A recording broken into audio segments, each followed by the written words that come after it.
Welcome guys back to the Build Not Bought YouTube channel, where last week we dropped the bombshell because we're changing a perfectly good engine in basically my original hero vehicle. This thing I'm super attached to, is very sentimental to me, and I've decided to just rip it apart. And today's the day that's gonna happen. If you haven't checked it out already, we did part one with the episode where we actually prepared the motor, the new engine going into this thing.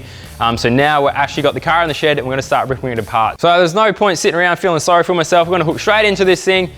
This episode, we're really gonna start on that back end, get this tray ripped off there so we're back down to the chassis. I'm probably thinking I'm gonna take the doors off as well so I can get and do some interior work if I need be, and then get the hoist sorted out and lift the whole cab off this car. So hopefully by the end of this episode, we're rolling chassis and probably get the engine out too. So lots gonna happen really quickly. Let's get into it.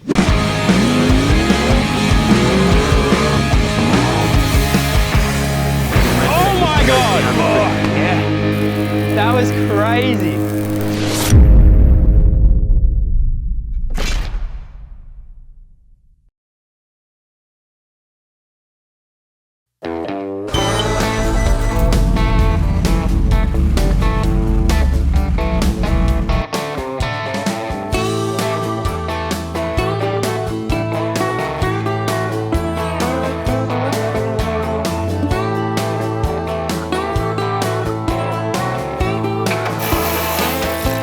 All right, we're really hooking into ripping this tray off. It's super easy actually because the Peacock trays are super modular, which is awesome for a couple of reasons. One, exactly this, pulling it apart. The whole thing's held together with like these little M6 bolts. And two, if you do damage any piece, at least you can just replace that, pull it off and put it back on again. So it's happening very quickly. This tray is gonna be off in no time. Well, that seriously only took me like half an hour to take the whole bottom of that tray off, which was a lot quicker than I thought actually. Anyway, I'm just gonna chuck all this crap, the hardest thing when you're doing a build, and I still haven't done a successful project where I haven't bloody lost something. Everything that was in the tray is going in this box, put somewhere safe that hopefully I can find later. Same with all the doors and drawers and toolboxes. And hopefully we don't lose anything this time.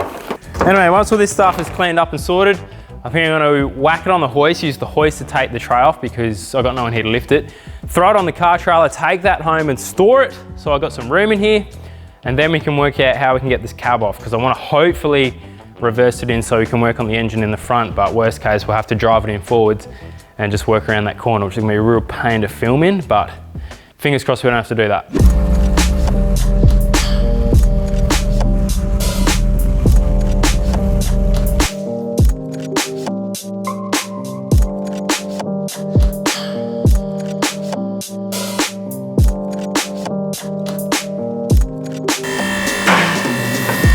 Tray is off. Very easy. That literally took me an hour to get the whole tray off. It feels super light, so I reckon once we get on the car trail, a couple of boys around the shed at home, we'll just rip that inside. But you can see how filthy and messy these things get. I mean, that's stainless steel. It looks horrible.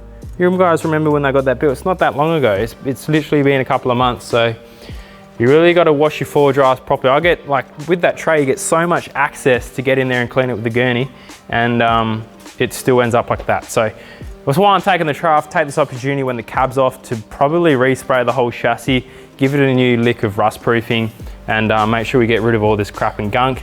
And also, obviously the whole fuel system's got to change. So that'll be another episode, but that's why I've got this off. All right, I think now I'm gonna rip into this cab before obviously we get the whole cab onto the hoist, so I won't be able to open the doors. So both doors coming off, rip the seats out, probably just gut the carpet. I'm just gonna redo that whole interior because the wiring in here is a bit secondhand. I did that years ago. It's way kind of overcomplicated for what needs to be in there. We'll simplify a lot of this, remove a lot of these relays, and yeah, just strip it back to exactly what I need, because 3 or 4 years having this car now, I know exactly what accessories I want on this thing and which ones are there that are just unnecessary now. So that's why we're doing that. And then a whole bunch of this car builder stuff I'm gonna throw in there as well, just to keep the heat and the noise down. That goes, it's a bit of an underlining for the floor. So plenty to do.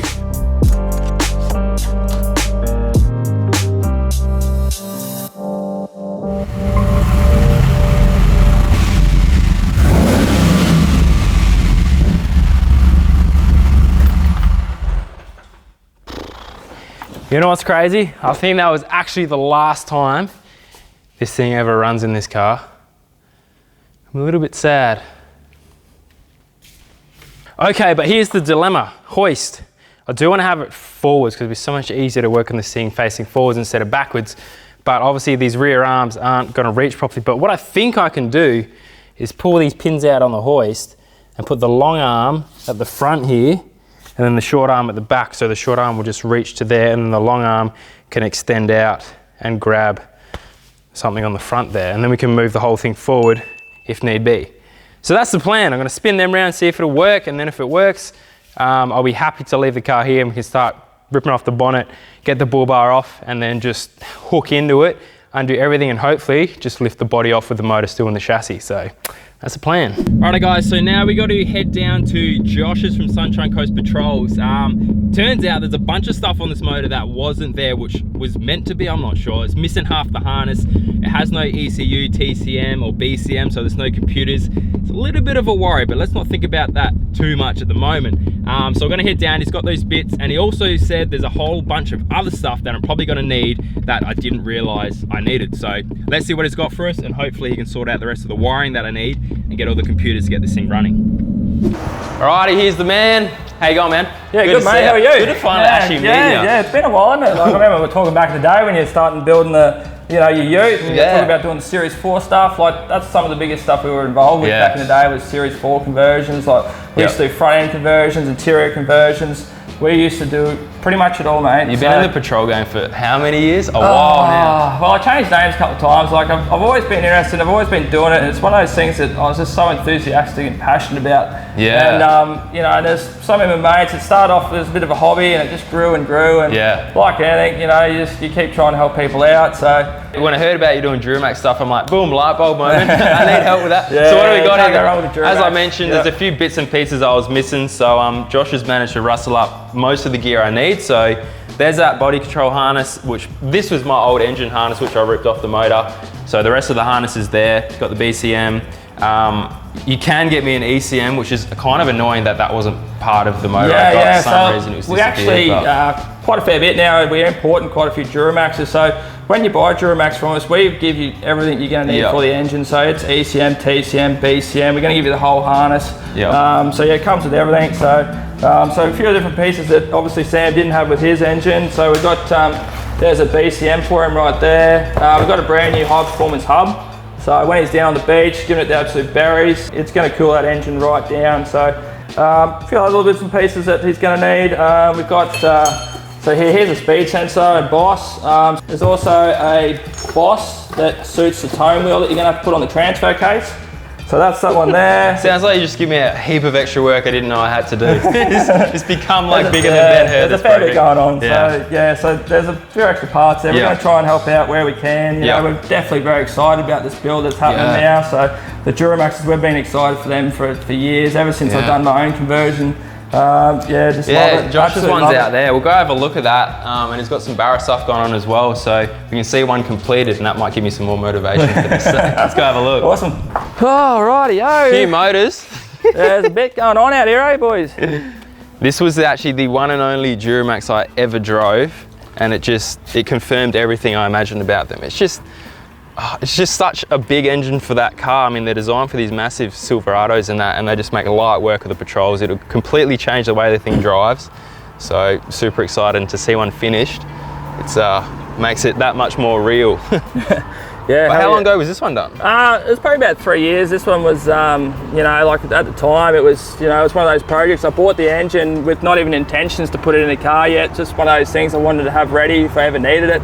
Bit like anything. I had a TD42 there, ute, you know, I was sort of pushing it 250, 260 horsepower, and you know, one of the days I was driving it long and towing and it snapped the crank. I was like, nah, there's got to be something better out there. And I started looking all over YouTube, see what was done, and the DURAMAX diesels were just, you know, apples for oranges. They were just one of those bulletproof conversions. You know, they might cost a fair bit to get in a car, but at the end of the day, you can go and tow with them. You could pull 3-4 ton up a hill at 140 k's an hour if you wanted to. You're talking a 320 horsepower stock engine with, you know, over 900 newton meters of torque.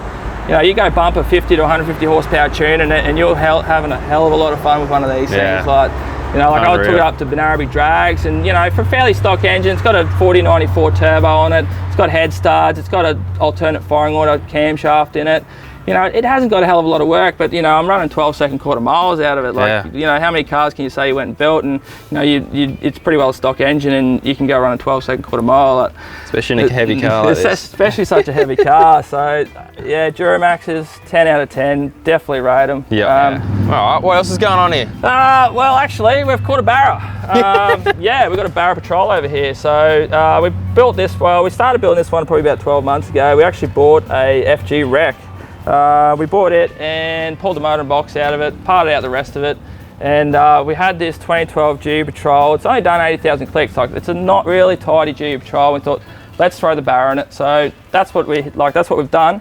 Obviously, still going to fair bit of work to finish it off. We've got obviously a bit of intercooler piping, exhaust, you know, all the wiring's getting there. We've got a good bloke who's doing all the wiring for us. So do you do these a little bit different? You actually make your own adapters? Yeah, so it's actually an adapter we make for these. So it's a ZF6 adapter. So is that what's over here? Yeah, it's over here. Come have a look. We've actually got a half chassis set up, bit of a demonstration of how it all sort of works. So we've got the ZF6 adapter. It's a billet 6061 adapter plate.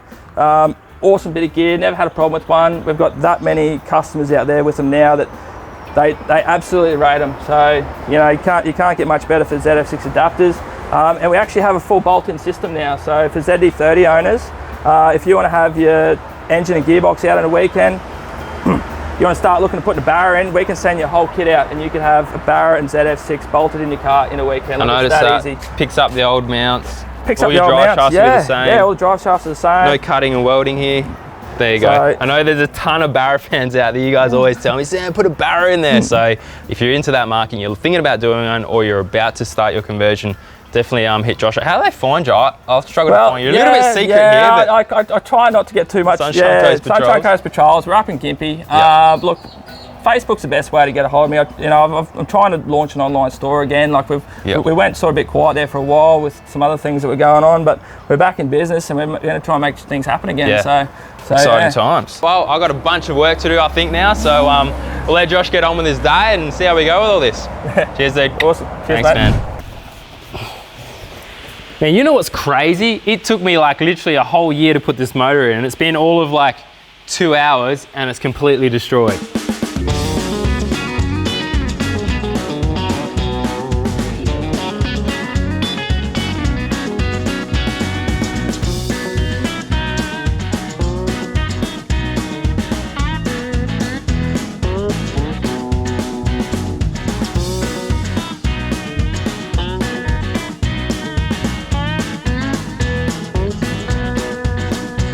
Man, I haven't worked this hard on the tools in a long time, but typical impatient me, I think it's ready to lift off. I'm just gonna try it. I mean, body mounts are out, brake lines are off, steering is undone, but I couldn't pop it.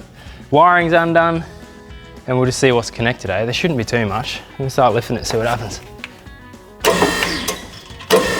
Well, we have separation.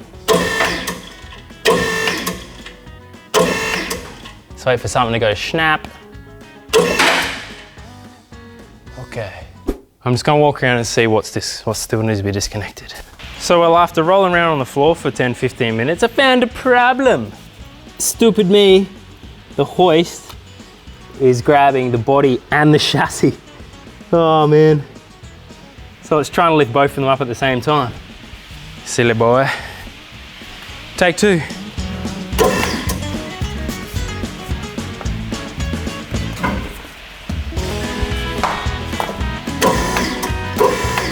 It's up to the point where I can sort of see what's still attached. So just pull these cables through, make sure all these are disconnected. That one's still connected, that one's still connected. That one's all right. I can pretty much see everything now. So I'll get it all unhooked and then lift it right up, and we should be able to see a full chassis with the LS sitting in there. It'd be so much easier to take the engine out. It'd actually be quicker taking this body off than taking the engine out, I reckon. It only took a few hours, and then you can just rip the motor out in 2 seconds.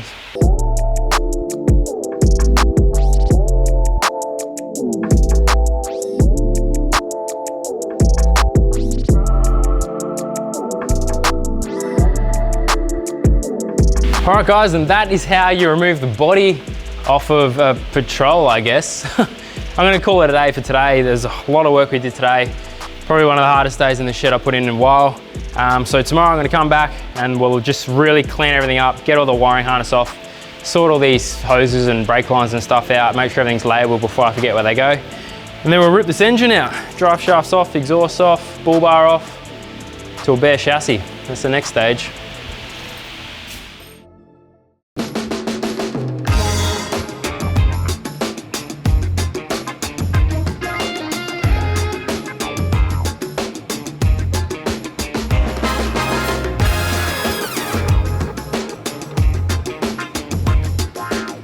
So today's Sunday.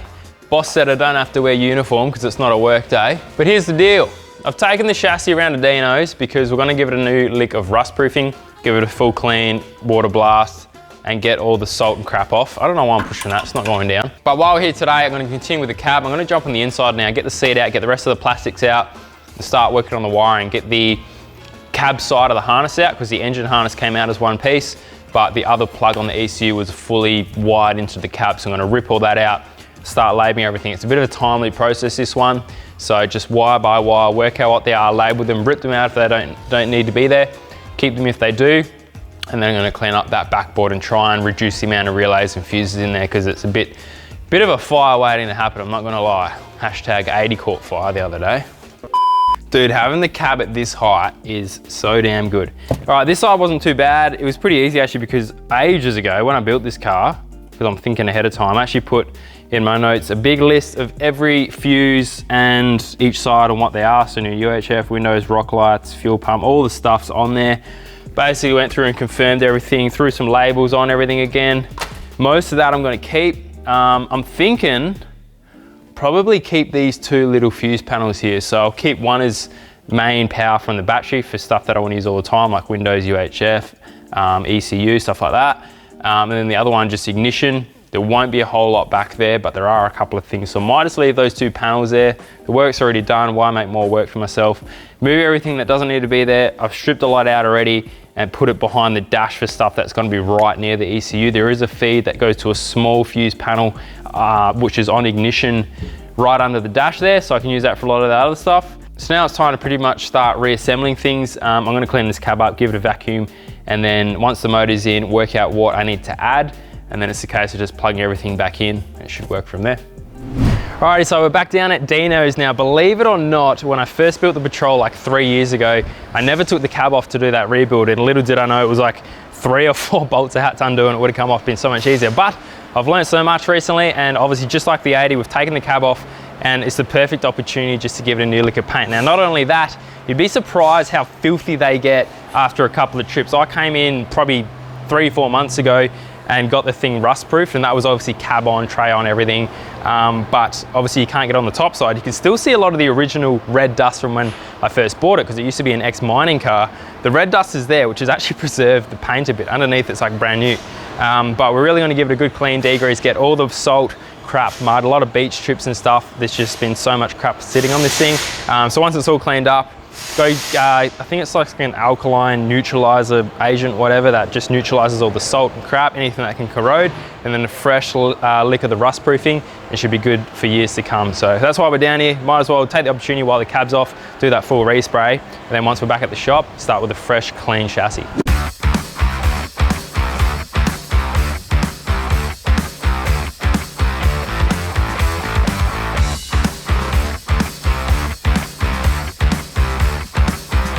Alrighty, so the boys are behind me, just finishing off the last bit of the actual rust proofing. A lot of time and effort goes into taping it up, so that was probably almost like a few hours work, 2 or 3 hours. And this is sort of finishing job. It's like painting a car. It's all in the preparation, and then you lay that paint on, and once that tape comes off, it looks mint. So they really put the effort in to make sure that all your fancy flash suspension bushes and arms and that are painted different colors get covered, and they don't just bomb everything black. So yeah, it should come up mint. We'll pull the tape off, see how it looks. I'm probably gonna leave it here for a couple of days to bake in the sun so it sets properly, and then we'll get it back to the shop, get this cab on, drop this motor in.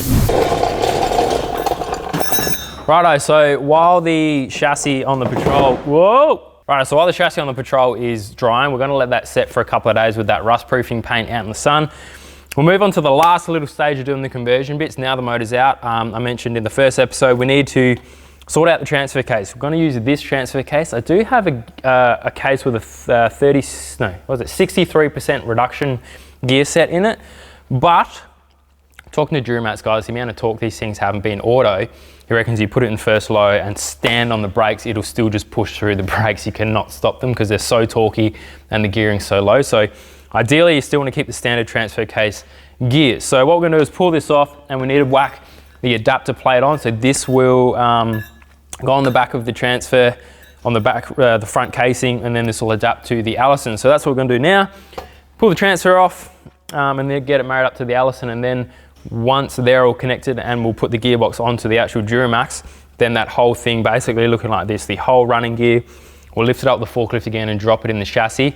I think we're going to jig it up first and just tack, probably fully weld the mounts in, and then it should just drop in, sit in place, and then engine's in, cab can go back on, we can go for a drive. I wish. Anyway, let's get on to that.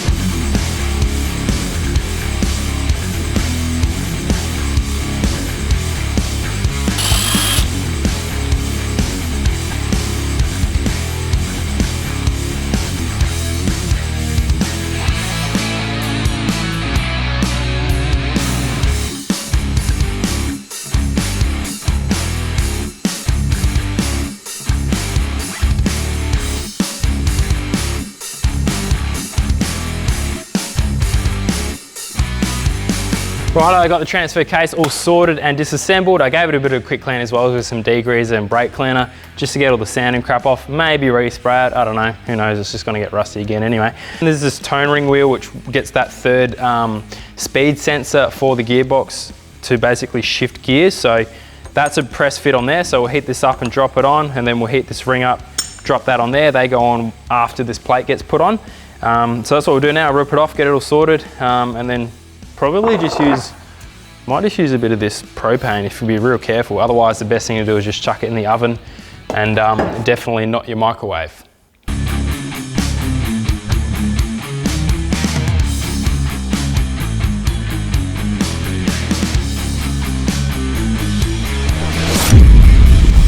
All right, guys, welcome to the messiest office ever. Anyway, we've got the transfer case sorted, that's ready to go on the back of the gearbox, but we've got some important order of business to do from last episode. We're giving away a brand new Go Block 50 from Red Arc, the new portable lithium battery, dual battery system device thingamabobbies. Anyway, these things are pretty sweet. We had a ton of entries, a few thousand. So, hello? Anyway, let's have a draw of the winner. Hold on, I'll grab the camera so it's all legit. Alrighty guys, hopefully we can see that. We'll start the random winner, see who gets this Go Block from Red Arc. Here we got Jordan Standish. So Jordan, if you're watching this, make sure to send me a message on Instagram. Otherwise, I'll reply to your comment on YouTube there and hopefully you get through to me. But congratulations, enjoy the Go Block. We'll get them to send one out to you. And that pretty much wraps it up for this episode, guys. We're really getting hooked into this DURAMAX now. So in next episode, we finally drop the motor into the chassis, into the car. But before we have the next episode in the DURAMAX build, we have a very special episode next week. The one I've been working on for the 80 series for a long time, real high quality production, this one. If you remember the Dirt Kana video with the Patrol release, same sort of thing. It's gonna be this Christmas special, the final video of the year before I have a couple of weeks break over Christmas. So definitely don't miss that episode, guys. It's an absolutely next level production for the stuff I do on this channel. So don't miss that. We'll see you then. Otherwise, make sure to subscribe to the channel so you don't miss anything. Check out the website for any merchandise, any specials we have running after Christmas, Boxing Day, etc. And we'll see you then. Take it easy. I've just spent 3 months doing engine upgrades on my motor here, and I've been told I'm not allowed to turn the key until you press subscribe. Please press subscribe.